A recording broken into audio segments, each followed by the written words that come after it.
Hey, welcome back to Guitar Discoveries. You ever find yourself, especially playing live, when you want to be able to switch back and forth between standard tuning, where your low string is tuned to an E, and drop D, where you drop it down to D so that you can play a nice deep D note to support songs in the key of D? Check out this little device called the pitch key.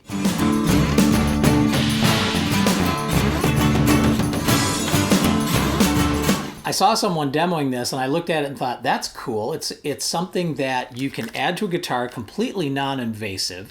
It's a very small device and it allows you to do alternate tunings. Now, the low E dropping to D is probably the most obvious, but there's other things you could do with it too. You could, because it's adjustable with how much of a pitch differential there is between when it's pulled and when it's relaxed, you could decide, hey, I'm going to put it on my third string, for example, and when you have it tuned up or in the up position, it could be, for example, a G sharp, and then when you tune it down, it could relax to a standard G. So there's a lot of things you could do with this, and it's kind of fun. You can also add more than one to your guitar if you want to.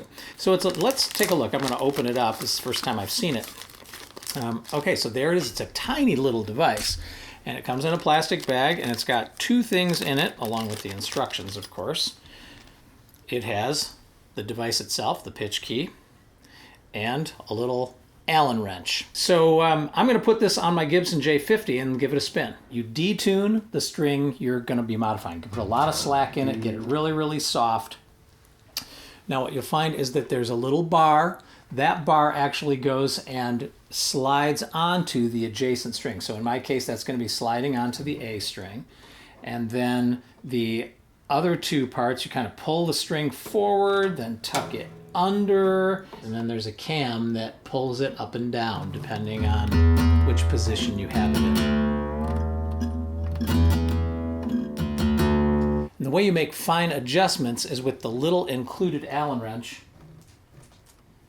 It's quite fine, comes in the little bag, and essentially it goes right in there's a tiny hole, and obviously you'll want to be using a tuner when you adjust it, but you can do very fine adjustments, and basically that allows you, for that particular string gauge, that particular guitar, to make sure that the E and the D, in this case, it being on the lowest string, stay in tune. So there it is in E, and right down to D.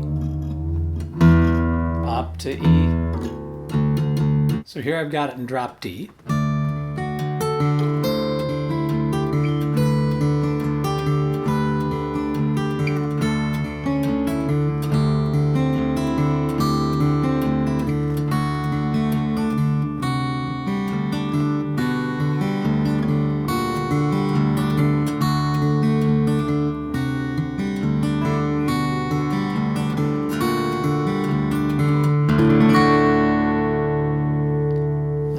Reach over, and now it's in E.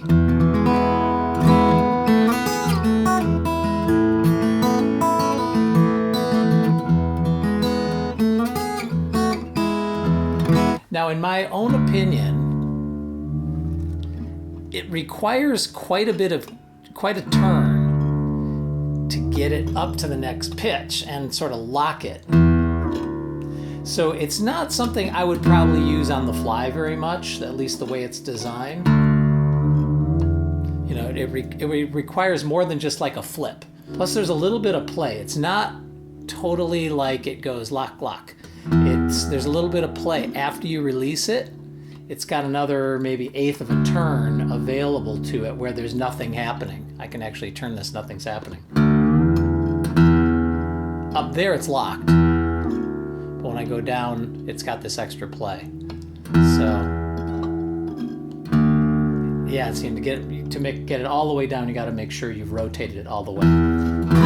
So I could be in drop D doing Dear Prudence.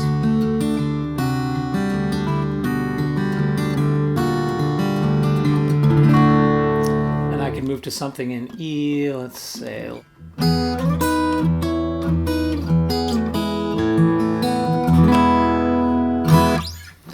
Pretty handy device, right? The pitch key.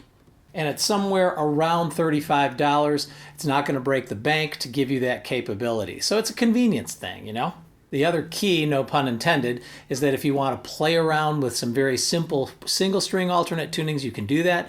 You can buy more than one pitch key if you want to actually modify multiple strings. I'm having fun with it, and I'm going to experiment and see which of my other guitars it maybe finds a home on. I'm guessing it's going to be my live guitar, right? I have a Heritage H575. So in fact, let's give that a try over on that guitar.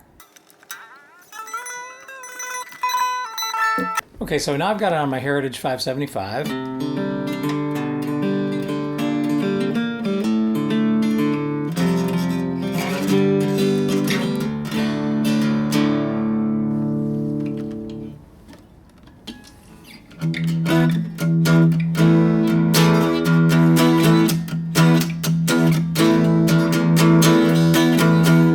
Quick change from E to drop D. Can't beat that for when you're in a live setting. You don't really want to have to be messing around with fine tuning. You can just go boom and you're done.